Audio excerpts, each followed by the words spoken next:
एक कट्टर शिवसैनिक, एक धडाडीचा कार्यकर्ता, धाडसी नेता. शिंदे साहेबांचे अनेक रूप या पुस्तकातून आपल्या समोर येतात. मात्र नातवावर प्रेम करणारा प्रेमळ आजोबा या पुस्तकात फारसा दिसला नाही.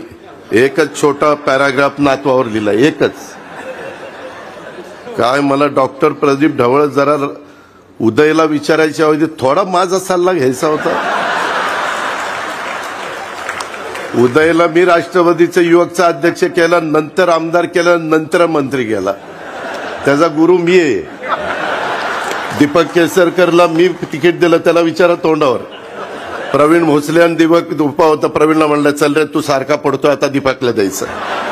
झालं की नाही देवगिरीच्या पायरीवर. प्रताप काय, ह्याच्यातली निम्मी अर्धी तर माझीच लोक आहेत. निरंजन डावखरे काय, प्रताप काय, दीपक काय, तिकडं उदय काय. परंतु शिंदेसाहेब असे वाचतात की माझे कधी फोडून नेले कळलंच नाही मला.